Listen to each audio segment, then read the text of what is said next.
AK라디오 월드아이 시작하겠습니다. 이스라엘과 레바논 무장정파 헤즈볼라가 전쟁 초읽기 양상을 보이는 형국입니다. 이번 교전은 이스라엘 하마스 가자지구 전쟁 발발 이후에 최대 규모로 격화한 상황인데 해당 교전은 지난 17일과 18일 양일 동안 헤즈볼라 주둔 구역에서 발생한 대규모 무선 호출기 그리고 무전기 폭발 사건 이후에 삽시간에 불거지고 있는데요. 교전이 갈수록 심각해지면서 사상자가 계속적으로 늘어나고 있는 가운데 미국 정부는 레바논 내 거주 중인 자국민과 대사들에게 레바논을 떠날 것을 권고하기도 했습니다. 네. 또한 현재 교전 상황이 지속될 경우 중동 지역 내 반이스라엘 세력들이 헤즈볼라를 중심으로 결집할 가능성이 더욱 높아지면서 그 심각성이 더해지고 있는데 오늘은 일명 삐삐 폭발 사고로 촉발된 이스라엘과 헤즈볼라의 교전 상황에 대해서 이현우 기자님과 함께 이야기 나눠보도록 하겠습니다. 기자님 안녕하세요. 네, 안녕하세요. 추석 연휴 잘 보내셨나요? 네, 갑작스럽게 날씨가 이제 급변을 하게 돼서 이제 갑자기 가을이 또 흥금 다가섰네요. 네. 날씨가 이렇게 좋은데 이제 지구촌에서는 전쟁 이슈가 또 터져가지고 네, 이제 확전이 좀 많이 우려가 되고 있는 상황이죠. 마음을 안타깝게 하고 있는 가운데 헤즈볼라 이스라엘의 교전 상황이 시간 단위로 지금 업데이트 될 정도로 굉장히 심각한 상황이잖아요. 네. 현재 교전 상황을 살펴보기 전에 우선 헤즈볼라와 이스라엘의 관계성에 대해서 먼저 정리를 해보면 좋을 것 같은데 지난 시간에 저희가 중동전쟁 3부작을 통해서 팔레스타인 하마스를 저희가 좀 공부를 해봤는데 이번에는 이제 레바논 헤즈볼라까지 이스라엘과 대치 중인 거잖아요. 네, 그렇죠. 왜 헤즈볼라가 이스라엘과 이렇게 대립하고 있는지 그것에 대해서 먼저 설명을 해주시면 좋을 것 같아요. 네, 사실 헤즈볼라라는 조직 자체는 이제 다른 중동 조직하고도 좀 다른 부분이 있는 것이 이 조직은 완벽하게 이스라엘에 저항하기 위해 만들어진 조직이다. 이렇게 설명을 드릴 수가 있어요. 헤즈볼라는 이제 보통 국내에서는 테러 조직 이렇게 인식이 돼 있는데 사실 여기도 하마스와 마찬가지로 원래부터 무장 조직 단체가 아닙니다. 여기도 원래는 정당 조직에서 출발을 했어요. 이제 처음에 뭐 종교 운동이었고 그 다음에 정당 조직이고 그 다음에 이제 지금 역시도 레바논 집권 연정 조직인 이른바 3월 8일 동맹이라는 연정이 있거든요. 여기를 지금 이끌고 있는 정당입니다. 이 헤즈볼라라는 정당 산하에 지금 사병 조직을 거느리고 있는 그런 구조 형태예요. 하마스랑 굉장히 비슷해요. 근데 이 3월 8일 동맹이란 단어는 좀 생소하실 수 있을 것 같아요. 저 생소해요. 예, 이거의 레바논이 좀 정치 상황이 굉장히 복잡하기 때문에 이런 좀 특이한 연정이 발생을 하게 되는데 사실 연정 앞에 날짜를 보통 두는 경우가 별로 없잖아요. 처음 들어봤어요. 네, 그렇죠. 이게 사실은 2005년에 레바논 내전이 발생을 했었을 때 이제 당시에 친이란 시아파 세력들, 그러니까 헤즈볼라를 중심으로 한 친이란 시아파 세력들이 3월 8일에 시위를 열었습니다. 그리고 반대로 이제 친사우디 세력들, 사우디아라비아와 가까운 이슬람 수니파 세력들은 3월 14일에 시위를 열었어요. 그래서 이들 연정이 한쪽은 3월 8일 동맹이고 반대편 수니파는 3월 14일 동맹이에요. 그래서 양쪽이 이제 매 선거 때마다 경쟁을 하고 있는 구조입니다. 근데 여기서 좀 재밌는 부분이 레바논이 사실은 우리는 보통 그냥 이슬람 국가다 그렇게 생각을 하잖아요. 중동임 이슬람이다. 실제로는 그렇진 않습니다. 이 나라는 전통적으로 기독교 인구가 굉장히 많은 나라예요. 이슬람교가 한 30% 정도, 오히려 기독교가 34%에서 40% 정도로 기독교가 가장 많습니다. 실제로는. 근데 헤즈볼라가 이끌고 있는 3월 8일 동맹 내에 심지어 기독교 정당이 속해 있어요. 굉장히 아이러니한 일이라고 얘기들을 하죠. 이제 정치적으로는 어쩔 수 없으니까. 헤즈볼라 조직 같은 경우에는 이제 사실 이스라엘이 건국을 한 이후에 중동에서 4차 열친 중동 전쟁이 있었잖아요. 지난 이제 중동 분쟁 관련해서 얘기를 할 때 말씀을 드렸는데 이후 1979년 이란 혁명이 발발을 한 이후에 중동에서 이제 반서방, 반이스라엘 움직임이 한참 커지고 있을 때 이제 만들어진 이제 정치 조직입니다. 이때 이란의 지원 하에서 이제 레바논에 이제 이란이 자기네들 세력을 키우기 위해서 반이스라엘 정당으로 이제 지원을 했어요. 이 세력에. 그래가지고 헤즈볼라라는 이제 정당이 만들어지게 됩니다. 근데 1982년 이스라엘군이 당시 팔레스타인 해방기구 PLO라고 하죠 보통 이 조직을 붕괴를 시키려고 피에로 산하에 이제 레바논에도 지부가 있었어요. 이쪽을 공격한다는 명목으로 레바논 국경 내로 이제 이스라엘군이 침입하는 사건이 벌어지게 됩니다. 이 과정에서 이제 레바논도 굉장히 많은 피해를 입었어요. 이를 계기로 해서 레바논 내에 반 이스라엘 정서가 굉장히 커지자 헤즈볼라가 이제 산하에 또 군사 조직을 만들고 반 이스라엘, 반 서방 운동을 표방을 하면서 지금 우리가 알고 있는 그 헤즈볼라라는 게릴라전과 테러 활동을 하는 무장 조직으로 거듭나게 됩니다. 그러니까 이스라엘에 아예 대항하려고 만든 조직이었고 그 이후에 약 40년 넘게 계속 이스라엘과 반목하고 있는 셈이죠. 이제 헤즈볼라가 어떤 조직인지 또 이스라엘과 어떤 관계성이 있는지 설명을 해주셨는데 이제 교전 상황으로 좀 돌아가봐서 네. 이번 교전의 이제 시발점이자 약간 특이한 점으로 꼽히는 것 중에 하나가 바로 수백 대의 무선 호출기 일명 삐삐랑 무전기가 동시다발적으로 폭발했다는 점이잖아요. 네, 그렇죠. 일단 많은 분들이 이 2024년 최첨단 이 스마트폰 시대에 웬 삐삐냐 이런 의문을 가지실 분들도 계실 것 같아요. 네, 그렇겠죠. 특히 레바논 정부 차원에서 자국민들에게 삐삐를 사용하도록 했다라는 그런 보도도 있었잖아요. 네. 이제 관련해서 왜 헤즈볼라가 삐삐를 사용하는지 좀 짚어주시면 좋을 것 같아요. 네, 사실은 이 삐삐를 사용하거나 이제 뭐 무전기를 사용하는 거는 헤즈볼라뿐만 아니라 중동 무장 조직들 대부분이 좀 비슷한 상황에 놓여 있다 이렇게 알려져 있어요. 다른 무엇보다 이제 중동에서도 스마트폰 사용이 굉장히 잦아지고 있고 군인들도 그러다 보니까 인스타그램도 많이 하고 그렇죠. 뭐 페이스북이라든지 여러 가지 SNS를 하기 시작을 했습니다. 근데 문제는 뭐냐 하면은 이 지역들은 전부 다 군사 지역들이에요. 군인들이 주둔하고 있는 지역들이고 그리고 헤즈볼라라는 조직 자체가 전통적으로 게릴라전에 특화가 되어 있는 군사 조직입니다. 게릴라전에 가장 중요한 거는 기지가 들키면 안 되는 거거든요. 치고 빠져야 되니까. 네, 그렇죠. 그래서 이 은밀성이 되게 중요한 조직인데 문제는 우크라이나 전쟁에서도 많이 지금 그런 일들이 발생을 하고 있지만 SNS에 군인들이 이제 자기 사진을 올리면서 동선이 드러나기 시작을 했어요. 네. 그리고 이제 기지 사진이 같이 올라가기 시작을 했죠. 이제 그러다 보니까 이제 자기네들 입장에서는 기밀 정보가 자꾸 새 나간다. 그리고 이제 특히나 이스라엘의 이제 정보 당국들이 이 SNS를 감시를 24시간 하고 있어요. 그 조직들이 이제 기지를 찾아내는데 SNS를 굉장히 많이 활용을 하고 있습니다. 실제로도. 근데 그러다 보니까 병사들한테 아예 스마트폰을 사용해서 안 된다. 금지를 하고 이제 삐삐나 무전기를 사용하라고 이제 강제를 하게 된 건데요. 사실 이 조치 자체는 그렇게 오래전부터 내려진 건 아니라고 해요. 이게 쉽게 막을 수는 없는 거니까. 그렇죠. 근데 이제 요원 암살이나 이런 부분들이 계속 발생을 하면서 이제 이쪽에서도 어쩔 수 없이 차단을 하기 시작을 한 건데 역으로 이게 지금 이번 폭발 사건의 주된 원인으로 작용한 게 아니냐 이런 이야기가 나오고 있죠. 이제 IS 같은 경우는 SNS로 실제로 이제 대원들을 모집하고 있기도 하잖아요. 네, 그렇습니다. 근데 이제 이게 뭐랄까 의도한 건 아니지만 네. 사진을 올리다 보니 위치가 들통나서 또 저격의 대상이 될 수 있다. 네, 그렇죠. 그렇군요.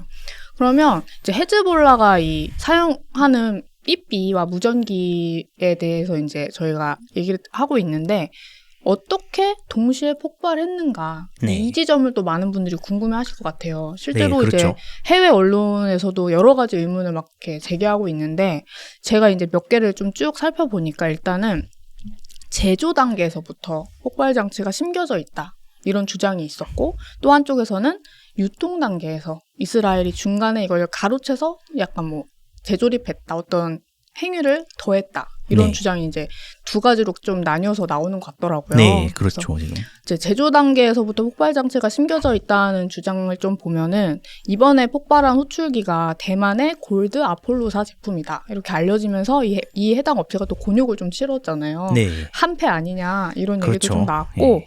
이제 미국 이제 언론에서는 이스라엘이 페이퍼 컴퍼니를 운영하면서 15년 전부터 이번 사건을 준비해 왔다 이런 또 의혹을 또 제기했잖아요. 네.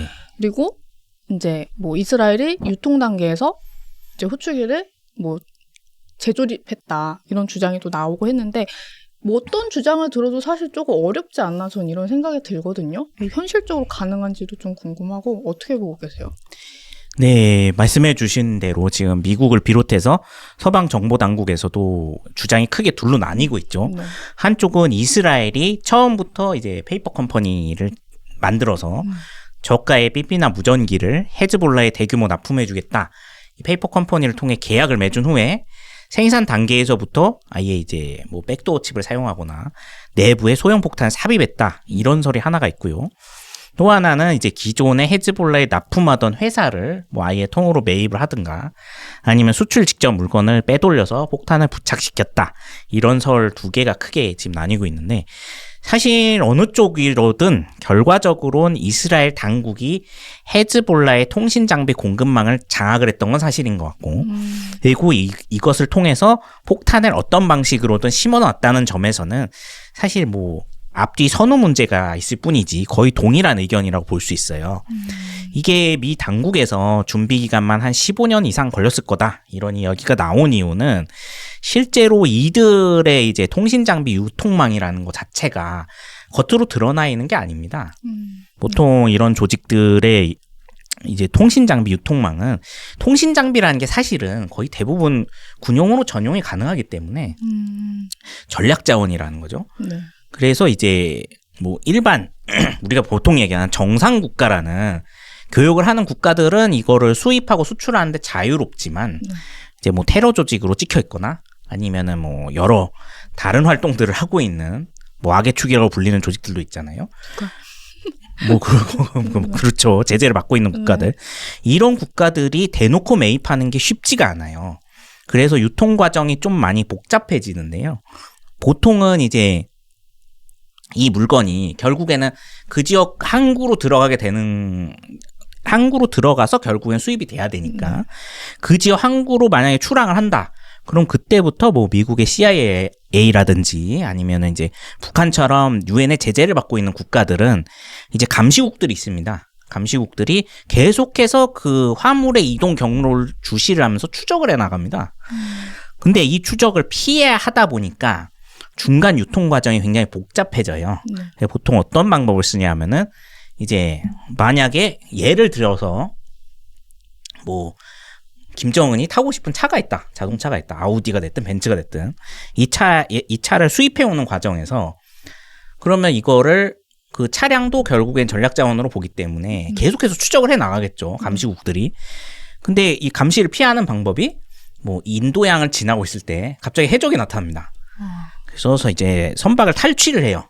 선박 탈취를 한 다음에 그러면은 이 배를 어디로 끌고 가는지 아니면은 다른 배로 화물을 옮기는지 알기가 힘들어집니다.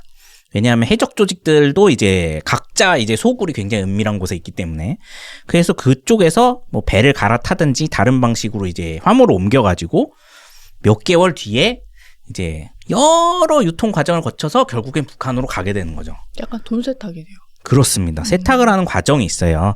그러니까 뭐 이렇게 물품이 원래 기항지가 아닌 뭐 다른 항구에서 받거나 뭐 배끼리 공해상에서 같이 대놓고 옮겨 싣거나 여러 방식을 취하기 때문에 그래서 이제 추적이 굉장히 어렵습니다.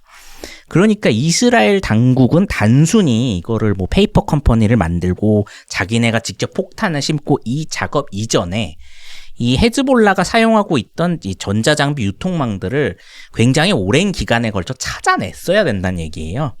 그래서 페이퍼 컴퍼니를 그 다음엔 동원을 해서 헤즈볼라도 또 이쪽 부분에서는 굉장히 오랫동안 거래를 했기 때문에 의심이 많다라는 거죠.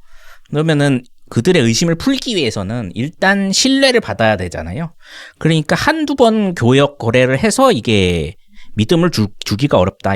굉장히 대량의 이제 납품을 받아가지고 거기다가 폭탄을 설치를 했고 이번에 지금 사상자가 2,700명이 넘게 발생을 했으면 수천 대를 일단 수출했다는 거거든요.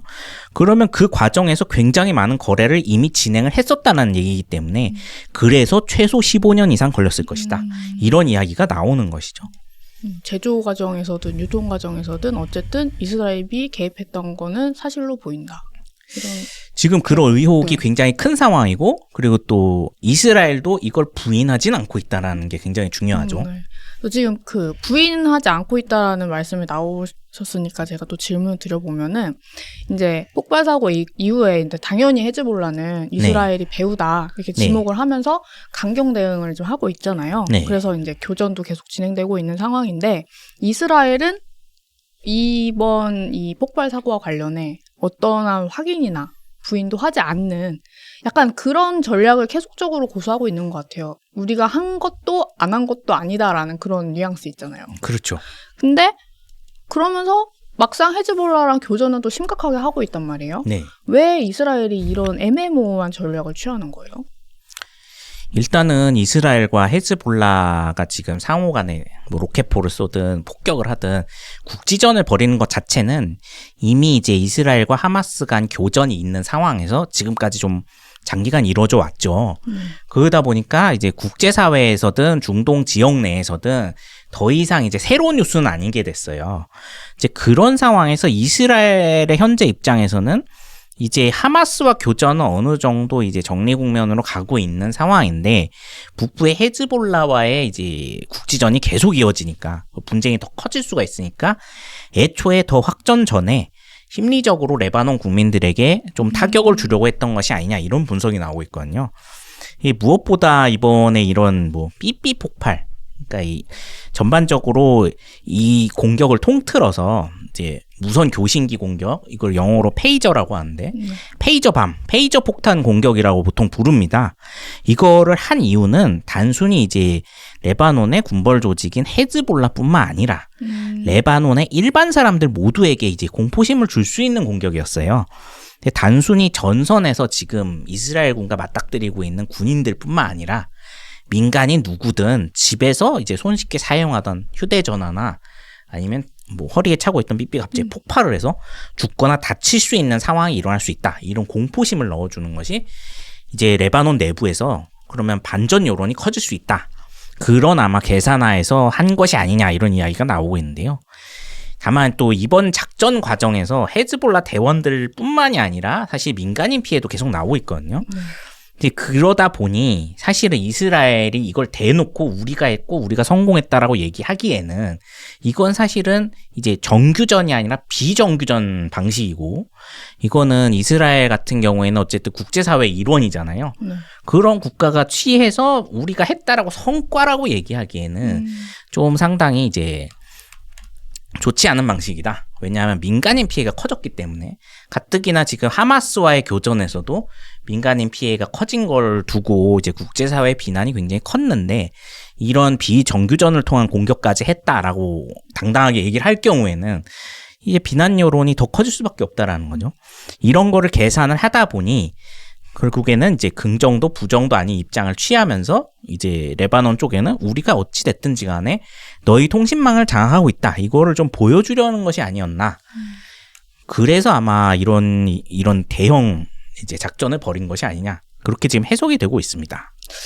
약간 이제 국제사회로부터의 어떤 책임론이나 그런 네. 위험 부담을 피하기 위해서 인정은 하지 않지만 그래도 공격은 한다. 약간 어떻게 보면 좀 비겁한 것 같기도 해요.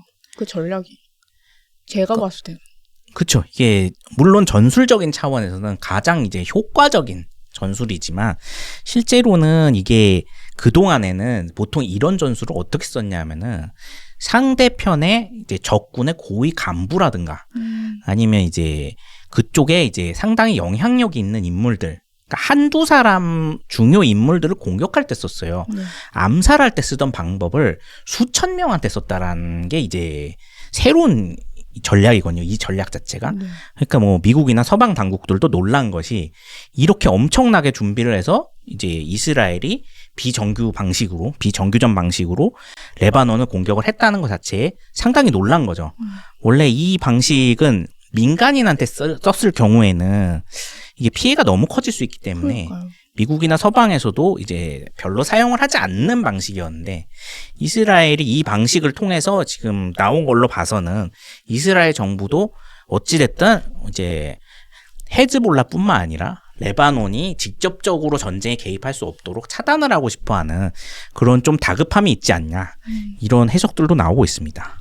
그래서 민간인 희생자 말씀을 해주셨는데 제가 이제 지난주에 관련해서 이제 영상을 봤는데 어떤 이제 레바논 남성이 시장에서 과일을 고르다가 가방에서 터졌더라고요. 네, 그렇죠. 그런 거 보면은 진짜 불특정 다수에게 네. 민간인에게도 충분히 일어날 수 있는 일이고 이제 이번 이 폭발 사건 이후로 또 레바논 정부가 가지고 있는 삐삐랑 스마트폰 다 버리라고 또 그렇죠. 그런 공고를 했다고 하더라고요.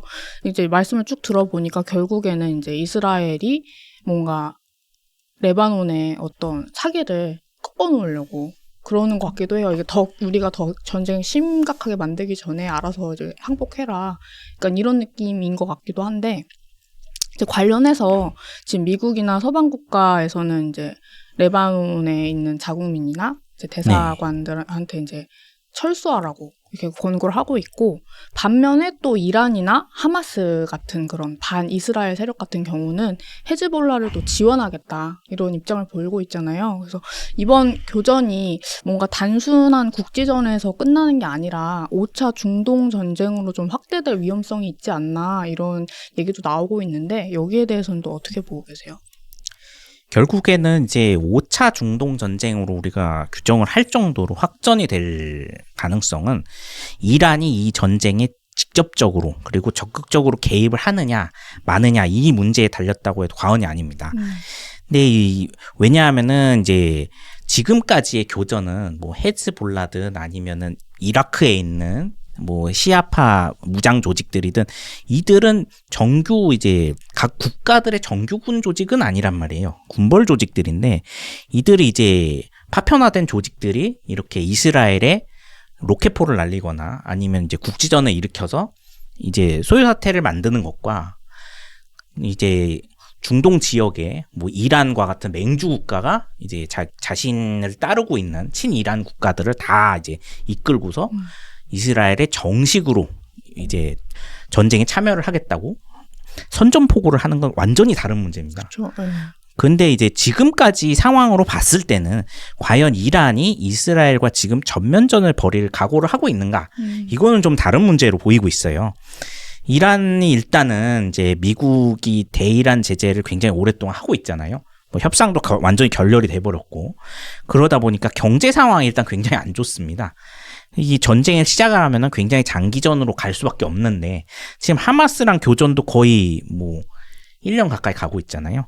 그러다 보니까 만약에 이란하고 전면전까지 하게 되면은 이게 몇 년이 갈지 모르는 상황이기 때문에 쉽사리 그런 선택을 하기가 어렵고 그리고 이란 정부가 이제 최근에 이제 또 정부 내각이 갑자기 또 헬기 추락 사고가 갑자기 일어나가지고 또 다시 한번 선거를 치르게 됐었죠.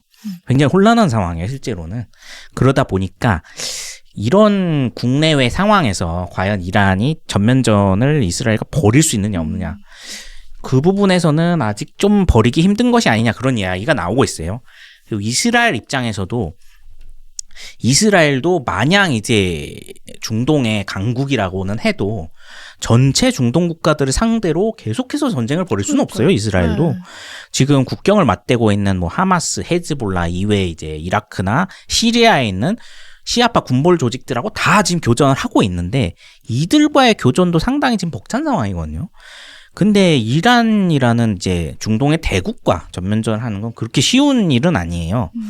무엇보다 이스라엘의 전쟁은 특징이 이스라엘이 지금 쏘고 있는 미사일이라든가 움직이고 있는 탱크라든가 거의 모든 중장비는 지금 우크라이나와 마찬가지로 미국의 재정 지원으로 움직이고 있습니다. 사실은 지금 미국이 이스라엘 전체 이제 원래 전쟁 예산의 70% 정도를 지원해주고 있던 상황이었어요. 그럼 그런 상황에서 결국에는 미국의 지원 없이는 계속해서 장기전을 끌고 나갈 수가 없다라는 거예요. 근데 지금 미국은 대선 국면입니다. 네. 지금 뭐 트럼프, 해리스, 민주공화당이 지금 대치하고 있는 상황이죠. 그리고 미국인들도 지금 경기 상황에 대해서 만족하는 상황이 아니잖아요. 지금 중동은 물론 우크라이나 전쟁에 대한 관심보다는 전부 다 대선에 초점이 맞춰져 있어요.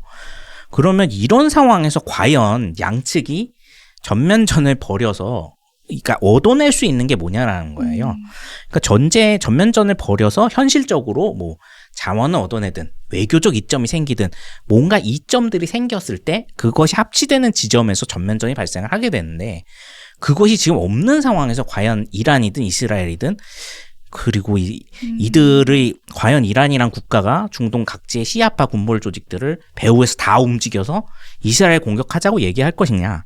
이거는 좀 어렵지 않겠냐. 지금 당장은. 그래서 아마 지금 상황에서 좀 더 이제 흔히 얘기하지 뭐 에스컬레이션이 일어나든 아니면 조금 더 이제 이스라엘과 이란이 좀 더 본질적인 부분에서 충돌하는 뭐 핵 문제라든지 이런 다른 문제로 더 이게 퍼지지 않는 이상은 당장 전면전이 이루어지긴 어려울 것이다. 그렇게 보고 있죠. 결국에는 양측이 뚜렷한 실익이 아직은 보이지 않는다. 네, 그렇죠. 보고 계신 거죠.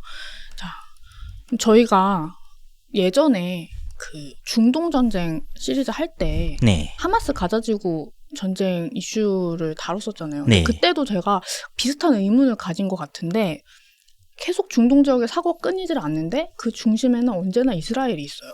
그렇죠. 이렇게 생각을 해보면 뭔가 모든 이 중동 분쟁의 그런 근원지 약간 아까 말씀해주신 그런 악의 축이 이스라엘이 아닌가라는 생각도 저는 들거든요. 그러니까 이스라엘이 연관이 안 된 데가 없잖아요, 지금. 그렇죠. 거의 모든 문제의 시작이죠. 네. 그래서 뭔가 이렇게 중동 지역의 이런 끊임없는 교전이나 분쟁이 사라지려면은 이스라엘이 없어져야 되나 이런 생각도 이렇게 드는데 막연하게 뭔가 이제 근본적인 해결책이라는 게 존재할 수 있을까요? 이 중동 지역 내에 이 분쟁이 끊이기 위해서? 이거는 상당히 어려운 문제입니다. 실제로는. 왜냐하면 이제 1948년에 이스라엘이 독립을 하고 그 중동 전쟁이 발발을 했고 그 이후에 지금 70여 년이 지났잖아요. 그리고 결과적으로는 이게 발생한 원인은 이스라엘이 이 지역으로 밀고 들어와서 자기네들이 독립국가를 세웠고 그리고 거기서 발생한 이주민들이 어마어마하게 발생을 했고 이들이 각 지역으로 지금 흩어져가지고 있는 상황이고 중동 지역은 점점 더 가난해지고 있고 그런 부분에서 이제 반서방 반이스라엘 감정이 계속 쌓이게 되면서 이제 구조적인 문제로 변질이 되기 시작을 했어요. 그리고 중동 지역에 지금 가장 이 전쟁이 끝날 수 없는 가장 큰 문제는 이 지역 국가들은 상당히 가난한데 인구는 계속해서 늘어나고 있고 그리고 이제 이 지역은 자원이 굉장히 한정적인 지역이에요. 근데 인구가 너무 빠른 속도로 지금 늘어나고 있습니다. 그러니까 1948년에 이스라엘이 독립을 할 당시에 이제 이스라엘 전체 인구는 10만 명이 채 안 됐었어요. 그러니까 그때 막 들어온 유태인들은 중동 전쟁을 할 때 징집한 병사가 5만 명밖에 되지 않았고 팔레스타인 지역에 살던 인구도 40만에서 50만 정도밖에 안 됐습니다. 근데 지금 이스라엘 인구는 거의 1000만 명에 육박하고 있고 요르단강 서안 지구에만 한 500만 명 이상이 살고 있고 가자 지구에도 200만 명 이상이 살고 있어요. 그러니까 다 합치면 1700만 명 정도 되는데 그럼 70년 정도 사이에 인구가 40배 이상 급증한 겁니다. 어마어마한 속도로 늘어난 거죠. 한국이랑 너무 다르네요. 그렇죠. 같은 기간에 우리나라도 인구가 많이 늘어나긴 했는데 우리나라도 2배 정도 늘어났을 때 이곳은 40배가 넘게 늘어난 거예요. 그러니까 이들 국가 우리나라의 저출산 문제랑은 정말 완전 정반대로 여기는 고출산이 문제가 되는 거죠.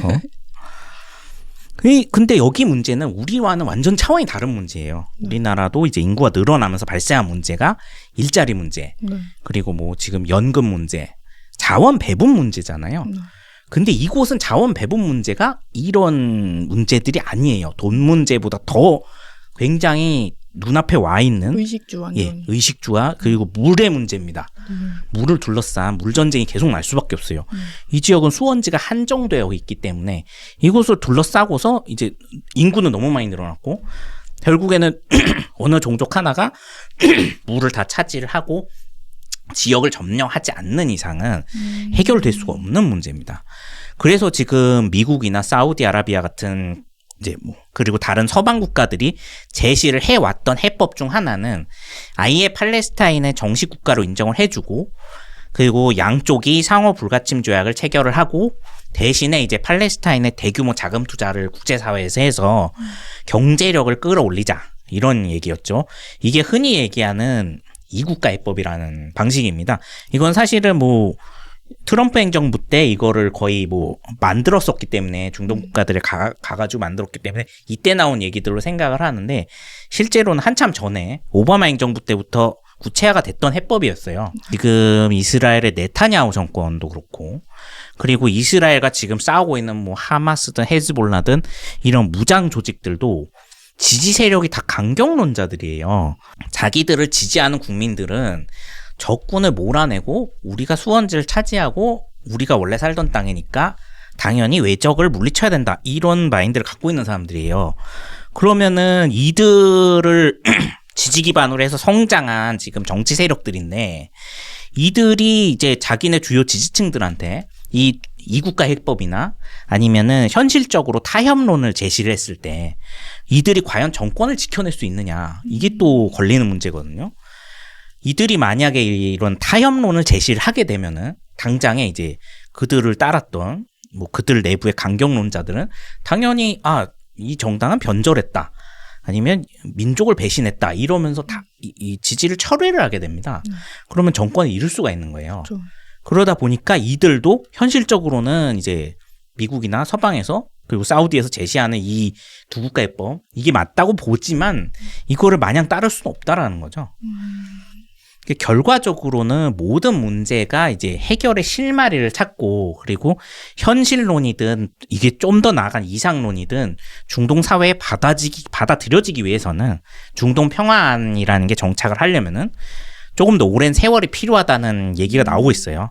일단은 정치판에서 이제 어느 정도 세대 교체가 이루어지고, 그리고 강경론자들이 계속해서 나오고 있는데 이거 충돌을 최대한 막고 현실론자들이 더 많아질 때까지 기다려야 된다는 겁니다. 지금 당장은 워낙 강경파들이 워낙 이제 세력이 크기 때문에 당장 이거를 뭐 어떻게 바꿀 수 있는 상황이 아니기 때문에 결국에는 좀 더 시간을 두고서 기다려야 된다.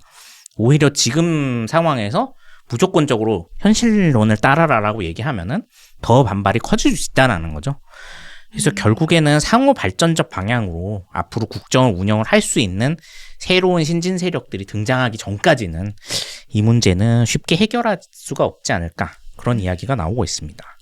결국에는 이런 뭔가 오래되고 뿌리 깊은 갈등을 해결하기 위해서는 뭔가 정치적 세대 교체도 좀 필요하고, 더 나아가서 결국 제대로 된 정치인이 등장해야 그렇죠. 일말의 네. 가능성이 있다. 네. 그리고 또 국민적 차원에서도 약간 정치적 의식 수준이 좀 전체적으로 높아져야지 네. 이게 맞물렸을 때 좀 어느 정도 근본적인 해결이 가능할 수 있다, 이렇게 말씀해 주신 것 같은데, 네. 사실 이거는 또 중동 국가뿐만 아니라 뭐 우리나라를 비롯해서 전 세계 많은 국가에도 적용할 수 있는 말인 것 같아요. 그렇죠. 네. 이렇게 오늘은 이스라엘과 헤즈볼라의 교전 상황에 대해서 이야기를 나눠봤는데, 더 큰 사상자가 발생하기 전에 조속히 이제 상황이 마무리됐으면 하는 바람이고요. 머지않은 또 시일 내에 저희 월다이에서 평화의 소식을 좀 전해드릴 수 있었으면 좋겠습니다. 네. 오늘도 저희의 지식의 지평을 넓혀주신 이현우 기자님 감사드립니다. 네, 고맙습니다. 그럼 저희는 다음 주에 다시 찾아뵙도록 하겠습니다. 감사합니다.